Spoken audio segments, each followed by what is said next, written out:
Last thing I was going to hit today, it's election day, and I want to just talk through a bunch of things about election day and moving forward. First of all, I sent Matt the Wonderful a clip. There are actually two clips. A second one I can't get to, and it's actually okay that I can't, because I've learned since then that YouTube took it down as in violation of their community standards. But to be very quick, if you missed the first 5, there was a Zoom call among three organizations: the Sunrise, which is a radical leftist organization, anti-American, take down America, Sunrise Organization, Black Lives Matter, and Shut Down DC. And this is like a real Zoom call. You can see people talking on it.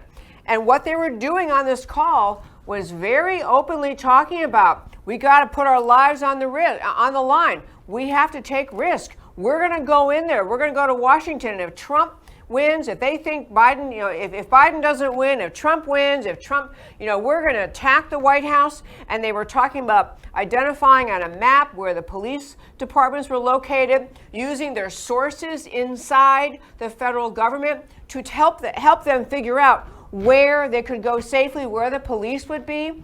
It was an absolute strategy call among radical leftists determined to get Biden into power, determined to take down Trump.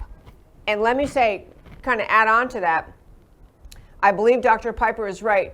Not only that Joe Biden won't be president for 5 minutes, but an even deeper thought about that, these people, these radical leftists in this country, they're not even 5% of the country. They're a very small segment. But there have been many revolutions in this world, many overthrows of government by very tiny factions, tiny portions of a population in a country. We had Trevor Loudon on the show recently. If you didn't hear that interview, you should go back and hear it. Trevor Loudon, he talked about, and I don't have the exact numbers in my head, I didn't have time to look at them today, but he was talking about, for example, when Fidel Castro took over Cuba, he basically had 200 or 300 other people to take over an island of millions. But when they were radicals or revolutionaries, they were organized, they have a plan, they did it. They did not have the majority of Cubans behind what they were doing. They took over that country.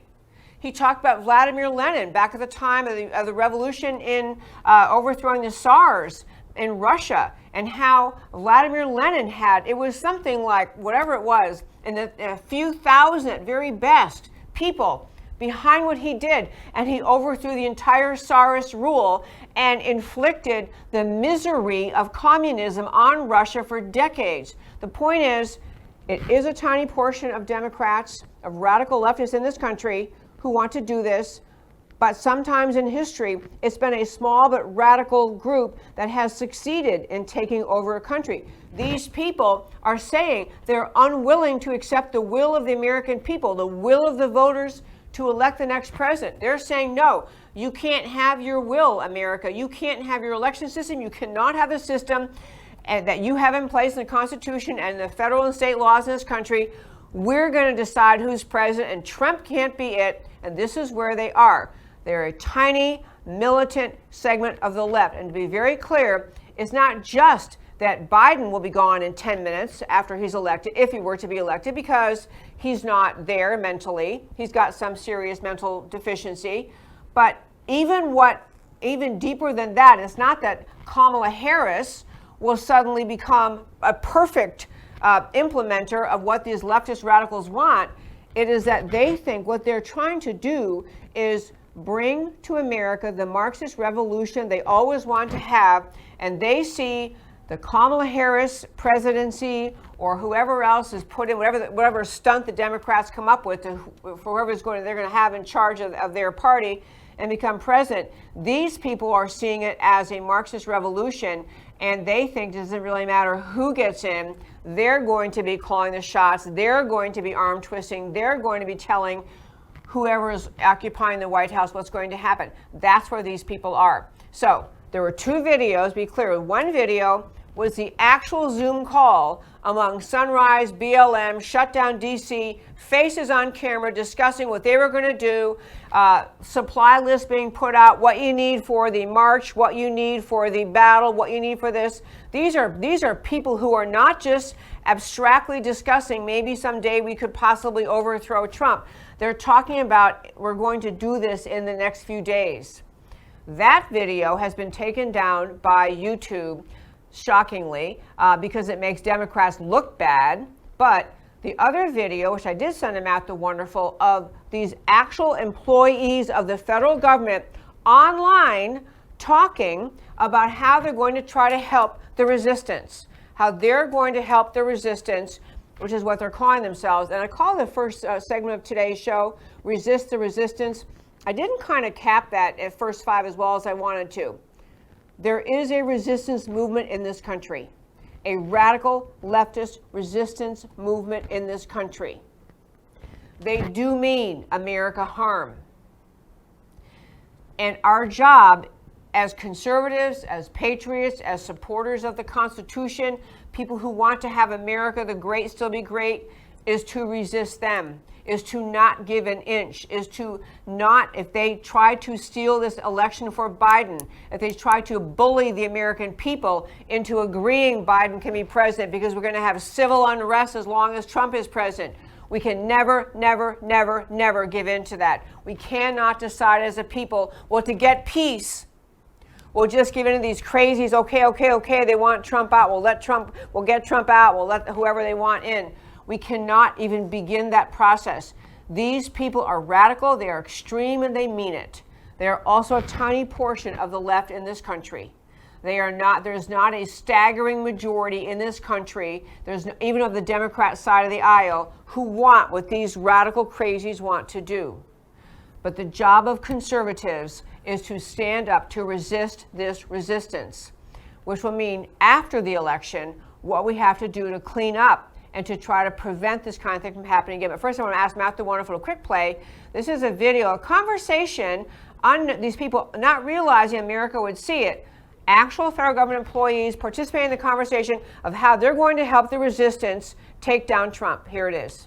Let's talk about what actions and decisions are in your immediate sphere of influence as somebody who works in the government. I'm a management and programs analyst. I work in the national security community. I spent 3.5 years as a contractor at DHS HQ. If you read the mainstream press, like they all have Signal accounts, text them, leak everything you can. The journalists I've dealt with have been super ethical in ways to shield me, to be the source of the leaks. Groups on the outside being able to show solidarity with federal workers. Making sure that we're naming what is happening as a coup. Totally agreed. In the shutdown DC conversations that I've been having, and that's not on the federal side, we also are often saying, like, call it a coup. It's a coup. Don't let anyone tell you it's not. President Harry S. Truman famously said, "I thought I was the president, but when it comes to these bureaucrats, I can't do a damn thing." So the bottom line with this is that we all, as ordinary people and as federal workers, have power. If masses of people engage in non-cooperation, no ruler can stay in power. Bureaucracy is a really powerful pillar. And, federal workers have unparalleled familiarity with the bureaucratic process. They know how to speed things up. They know how to slow them down. They have access to critical information about policies that are being considered and implemented. They can participate in internal decision-making. They can provide or deny knowledge and expertise that those at the top of the bureaucratic totem pole need. It ultimately comes down to individual decisions and personal choice. Deciding what to do or what not to do is a very personal decision. It's based on context. It's based on your rank, on your tolerance for risk, on your preparation, and frankly, where you sit in the federal bureaucracy. And we're talking about the range of different tactics. We talk about acts of commission and acts of omission. And another act of commission, albeit highly, risky, and there are a number of great downsides is leaking. So leaking information about pending or actual policies with journalists, with activists, influential people on the outside. So another act of commission is creating parallel structures or self-organizing units. So organizing in the office place, in the workplace. As an attorney in the federal government, I am finding the chat suggestions very interesting, and I just do want to remind people that we lose our status as federal employees if we strike. And there's been a little conversation going on here, for example, about Black Lives Matter and how that is an example of a nonpartisan political statement. I guess that's been previously litigated, but whether or not you do a misdemeanor or an infraction on federal property or on public property really doesn't affect most of the jobs that you would be considered for. Okay, I gotta cut this off because as an attorney, I think let's cut them off. I want you to understand how serious that is. First of all, these people are acknowledging, in fact, Ronald Reagan talked about how difficult it was when he got to Washington and he thought, okay, I ran on, I have a mandate, I'm gonna do the following things. He recognized how powerful the federal bureaucracy was in simply blocking his agenda. The American people chose it, they elected him, he's in Washington, he's able to participate, he's able to name, he chooses the head of all these agencies, but beneath the head that he chooses are these legions of bureaucrats, like people on that Zoom call, who have figured out they have more power than the head of that agency. They have the power to stall government, to interfere with the actions of government, to interfere with the policies the president is trying to implement. These people are engaged in, and they actually, one quick thing, when they were first talking about the idea of coup, they were trying to convey that they were to encourage each other to use the word coup to refer to if President Donald Trump was duly reelected. They want people in their leftist circles to call Trump's reelection a coup. And then they are talking about the various ways they can engage in essentially undermining the president, refusing to follow his policies, undermine the agency directives they have, influence public opinion by leaking things, letting people know what's really going on, slow rolling some things are supposed to get done, refusing to do some things. Their very conduct, my friends, is a coup. What those people were talking about on that video, that is a coup. It is people in unelected positions in the bureaucracy in our government deciding that their views, their preferences, their policies, their preferences are what are going to be in charge, are going to be implemented by them because they have power in the bureaucracy to prevent the bureaucracy from following the instructions of the president. So, if President Trump is reelected, among the main things he's got to do, I'm going to do these two things today, but what he's got to do if he's reelected. One is, he has got to do, as we were talking earlier today about all the efforts at undermining voter fraud, cheating in voting, he has to put in place every single possible federal law that will clean up voter rolls, make massive punishments for voter fraud. Somebody who votes, as we were hearing about earlier in the week, in Oklahoma and Texas should be facing, 5 years in federal prison. Make them scared to do it. Put penalties in place for people engaged in voter fraud in federal elections. Whatever is a constitutional limit for what the federal government can do, because constitutionally, elections are supposed to be in the province of the states, but the federal government has some power. And to have the federal government put in place every conceivable possible criminal and civil penalty for anyone engaging in voter fraud, forcing states to clean their voter rolls, to weed out people who are no longer with us, who are deceased, or who have moved away and are registered in a different state, forcing cleaning the voter rolls, major penalties for voter fraud, major penalties for the kind of people we saw in the Project Veritas video. There has to be both the messaging from Washington that says we're not putting up with a smidgen of voter fraud anymore, not a smidgen, and the whole notion that the national conversation is now wide open, is happening. We're going to have this conversation in America. We're going to stop vote fraud. This is number one, I hope, a number one agenda item of President Trump in the second term, if he were to win it. And then the second thing, and there are many priorities, but the second thing relates to the video we were just watching. To say that President Trump needs to complete the clean out, the draining of the swamp in the federal bureaucracy does not, that is a tip of the iceberg description of what the president needs to do. These people sit on this video, obviously not that concerned. Their faces are being shown as they're talking away about how they're helping the resistance, helping people who want to bring down the duly elected president, helping people engage in frustrating policy decisions the president puts in place. These people are themselves committing this is my opinion, is treason. They are committing a coup. They are deciding they're not going to follow the dictates or the way law is supposed to work. They're not going to do their jobs in accordance with what the president has, the Congress has passed as law and the president has implemented as executive orders. They're just not going to do it.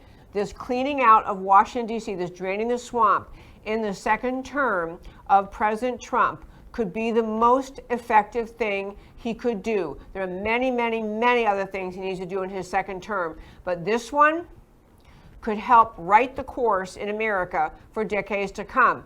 Because among the things, and we've talked about many other times, so I can't go into it today, but we're going to hit it sometime again soon, the other clean out of the swamp, which is amazing. Here we are at Election Day 2020, and still not one swamp dweller in the entire Russia collusion hoax is being prosecuted. Just think about that. A massive hoax, a massive effort to remove the duly elected president by cooking up a lie, cooking up a completely fabricated collusion between Trump and Russia, and no one has been prosecuted. They're all sitting there praying that they end up with a Biden victory today or whenever we finally know the results, because they figure under a Biden administration, the corruption of the Democrat Party will continue. The corruption in Washington will be swept under the rug. All that they engaged in inside the FBI and the DOJ and the CIA and the NSA, all of it will be swept under the rug. Move on, game, set, match. They're done. No consequences, no responsibility for the actions they took. This is what they think and hope will happen. And this is what, if President Trump wins his second term and can hold on the Senate and maybe take the House, if all that happens, there needs to be the massive cleaning out of the federal bureaucracy, the massive swamp draining, including finally getting in an attorney general who will go after all of the Russian collusion hoaxers and a whole bunch of other folks in Washington who've been sitting fat and happy, sitting inside their jobs in the bureaucracy, safe from prosecution, safe from being even investigated, as they have continued to try, as you saw people on that video talking about, they think they're running the country, and in some crazy way they have been up until now. Whole lot more, folks. We're on Election Day 2020. I'll say it one more time. You know, I understand what the polls say. I understand what the polls say about all sorts of states. Trump is going to win. In this is my, I don't have any inside information. I'm just telling you based on my observations of the crowds he sees, the effusion he's brought, the lots of indicators on the ground in Pennsylvania. He's likely to take that huge swing state. He's certainly going to take Texas. That was a complete farce the media floated about the idea that Texas might go Democrat. Texas is going to go Republican unless the massive cheating scandals, which have been uncovered, manage to succeed somehow. But I think Trump will win this election, but we probably won't know the answer tonight. We probably won't know the answer tomorrow or Thursday. But whenever we finally know, you know that I'll be here to cover it with you. I will cover it from 100 different angles, including such things as the women's vote, what kind of cheating scandals appear to have worked, what the exit polling was saying, what drove people to the votes that they made. We will, of course, dive in and talk about all of that. But what I really want to get to in closing out today's show is this. Whatever the outcome of this election, whatever it is, The fight to defend and preserve America must go on. The fight to defend and preserve America is not about just making sure one particular political race came out the right way, even this presidential election cycle, vital as it is to America's safety to have President Trump win re-election. But the bigger goal, and why I do this show, and why I do my political speaking, why I write, why I go everywhere and talk all over the place about preserving America, is because the larger goal is not just to get President Trump reelected, it is to fight for the preservation of America, to fight for the preservation of the unique, extraordinary idea of a country founded on the Declaration's promise of rights of the individuals, rights from God, given to each of us simply because we were born, the ultimate responsibility of the people, the patriots of every generation, to understand that, to enforce it, to hold on to it, to take those ideas and demand that they be followed in every generation. The promises of the Declaration, the uniqueness of the Constitution, protecting and preserving our freedom, the Bill of Rights, all of those pieces that made America and keep America strong and great and free and robust and full of opportunity and promise, all of those are fighting for those is what defending America is. Fighting for those, speaking up for them and defending them is what really constitutes the fight to save America in the future. And that's what my show is dedicated to. I get off on political campaigns because they matter, but the larger, bigger picture is the mission of the Patriots is to preserve this country. And that means preserving all of the ideas that made America great.